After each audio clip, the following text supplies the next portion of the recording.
आवाज़ की दुनिया के दोस्तों,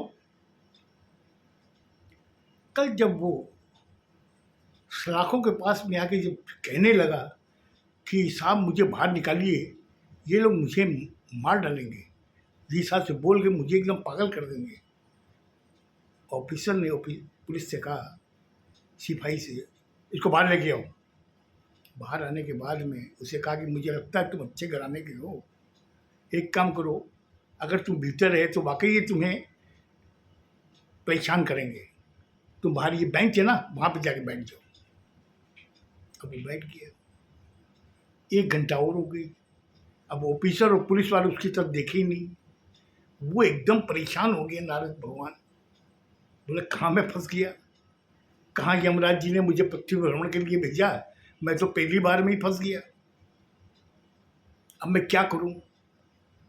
अचानक उसके दिमाग में आया कि माता पार्वती ने मुझे कहा था कि जब भी तुम संकट में हो मुझे स्मरण करना, मैं तुम्हारे सामने रहूंगी। अब उसने ध्यान लगाया, माता पार्वती आप ही मुझे बचा सकती है इस संकट से, नहीं तो ये लोग मुझे यहाँ बैठा बैठा करके मेरी जान ले लेंगे। कुछ सेकंड बाद ही ऑफिसर के टेबल के ऊपर टेलीफोन की घंटी बजी। ऑफिसर ने टेलीफोन उठाया। उठाते ही उसने कहा कि आप कहाँ पे हो? बोले, आप कौन बोल रहे हो? बोले, असिस्टेंट कमिश्नर की मैं वाइफ बोल रही हूँ। मैं थाने के बाहर थी तो मैं सोचा कि आपको फ़ोन करके पूछ लूँ कि आप थाने में हो कि नहीं। बोले, नहीं नहीं मैडम, मैं थाने में हूँ, आप आइए आइए। तब तक एक औरत करीब 45 साल की आई। आके उन्होंने जब ऑफिसर को कहा कि मैं असिस्टेंट कमिश्नर की वाइफ, हाँ बैठिए बैठिए मैडम, बैठिए बैठिए। बोली, किस लिए आप आना हुए यहाँ पे? बोला, आपने मेरे बुआ जी के लड़के को यहाँ बैठा रखा है, क्या बात है? बोले, मैडम क्या बात कर रही है, कौन सा आपका बुआ जी का लड़का है? बोले, जो बेंच पे बैठा हुआ है। इधर में नारद भगवान जब उस औरत को देखे, वो परेशान हो गए। उन्होंने कहा कि ये कौन सी आ गई मुझे अपना रिश्तेदार बनाने के लिए। तब तक ऑफिसर जो था उठ के आया। आके उसने उसको कहा कि अरे आप चलिए चलिए चलिए, वहाँ पर चल के मेरे टेबल के सामने कुर्सी में बैठिए। अरे आपको बताना चाहिए था ना कि आप असिस्टेंट कमिश्नर के रिलेटिव्स हैं, आपने बताया तक नहीं। अब बताइए, मेरी नौकरी खतरे में पड़ जाएगी। बैठिए बैठिए आप। तब तक वो मैडम भी बैठी, उसको भी बैठाया। पुलिस को उसने कहा कि जल्दी से चाय नाश्ता का व्यवस्था करो। उस औरत ने कहा कि नहीं, मुझे चाय नाश्ता नहीं चाहिए, ये काफ़ी परेशान हो गए हैं, मैं इन्हें लेके जाऊंगी अपने घर। बोले, नहीं नहीं ठीक है, आप जैसे ही आपकी इच्छा हो आप ले जाइए। हम लोगों से वाकई बहुत बड़ी गलती होगी, आप असिस्टेंट कमिश्नर को कोई शिकायत मत कीजिएगा। बोली, आपकी पहली गलती है, इसलिए मैं उन्हें कुछ नहीं कहूँगी, लेकिन कम से कम आपको किसी को भी थाने में लाने के पहले सोचना चाहिए था। बोले, सॉरी सॉरी मैडम, हम लोगों से वाकई बहुत बड़ी गलती हो गई। और उस मैडम के सामने पुलिस वाले को उसने काफ़ी डांटा ऑफिसर ने। फिर कहा कि आप चलिए। तो वो उठी, उसको उसका हाथ पकड़ा। बोले, तुम आए तो कम से कम तुम्हें बचाना चाहिए ना, मुझे घर आना चाहिए था, तुम कहाँ चले गए थे? वो कोई जवाब देवे नारद भगवान उसके पहले थाने से बाहर निकल गए। निकलने के बाद में कहा कि तुम यही खड़े रहो, मैं गाड़ी लेके आती हूँ। अब वो खड़ा रहा। 5 मिनट हो गई, 10 मिनट हो गई, 15 मिनट हो गई, वो मैडम आई नहीं। उस समय अचानक उसके कान में आवाज आई, नारद, मैंने तुम्हें कहा था ना कि जब मुझे स्मरण करोगे मैं तुम्हारे सामने रहूंगी। अब तुम जाओ, पृथ्वी का भ्रमण करो। इतना कह करके वो समझ गया कि माता पार्वती आई थी मुझे बचाने के लिए। तो वो वहाँ से निकला। थाने से जब बाहर निकला, थाने के पास भी जब खड़ा हुआ तो वहाँ से जब आगे बढ़ने लगा, अचानक उसे भूख लगने लगी। उसने कहा, मैं क्या करूँ, भूख भी लग रही है, 4 घंटे इन्होंने मुझे यहाँ परेशान भी किया। चलो कोई रेस्टोरेंट में जाता हूँ मैं, तो उसने सोचा कि मैं रेस्टोरेंट जाऊँगा, अगर वहाँ पर मुझे पैसे देने पड़ेंगे, पैसे तो मेरे पास है नहीं। उसने पैकेट में हाथ डाला तो देखा कि उसमें 500 रुपये पड़े हुए थे। तो उस समय उसने फिर माता पार्वती को याद किया। बोले, माता आपने मेरे उदर की पूर्ति के लिए मुद्राएं भी मेरे पैकेट में डाल दी। वाकई आप धन्य हो, माता हो तो ऐसी हो, अपने बच्चों का पूरा ख्याल रखती हो। इतना कह के वो रेस्टोरेंट में घुस गया। रेस्टोरेंट में घुसने के बाद में वहाँ उसने वेटर को बुलाया, उससे खाने के लिए कुछ सामान मंगाया, खाने लगा। तब तक खाने के बाद ये उठ के उसने काउंटर में जाकर कहा कि साहब कितना पैसे हुए। उसने कहा 700 रुपये।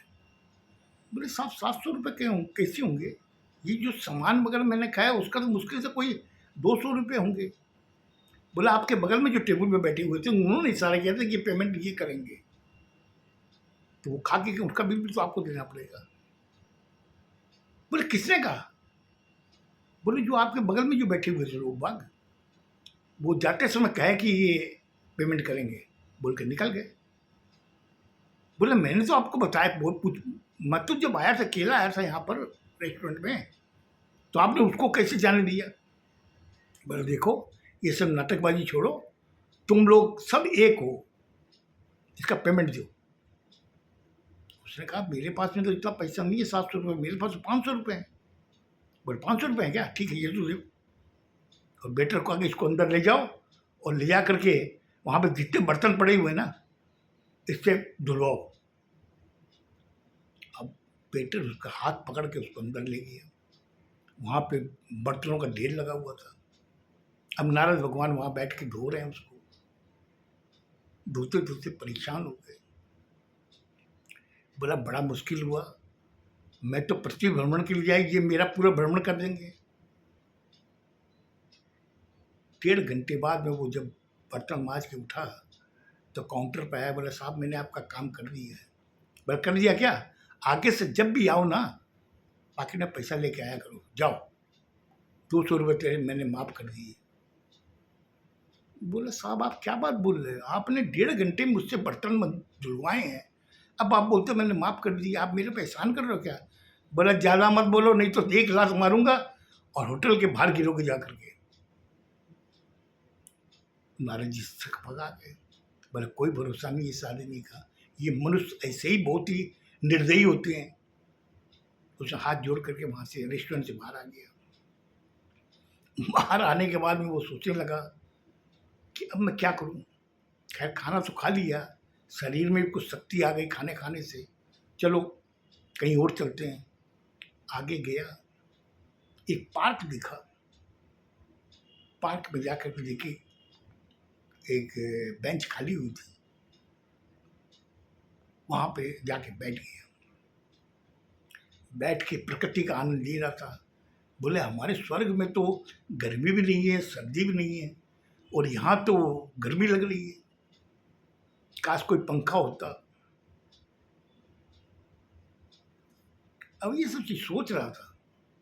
सोचने के बाद में उसने देखा कि सामने बेंच के ऊपर एक लड़की एक लड़का बैठे हुए।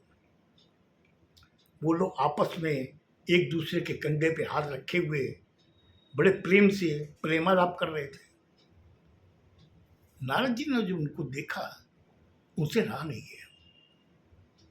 वो गए उसके पास में, जाके कहा कि बच्चों ये क्या कर रहे हो? ये चीज ठीक नहीं है। तुम्हें अगर ये सब चीज करनी है तो 4 दीवारी के अंदर करो। बेटा ये पब्लिक प्लेस है, पब्लिक प्लेस में ये सब चीजें अच्छी नहीं रहती है। उसमें से लड़का खड़ा हुआ। उसने कहा कि क्यों भैया, आपको क्या इतराज है?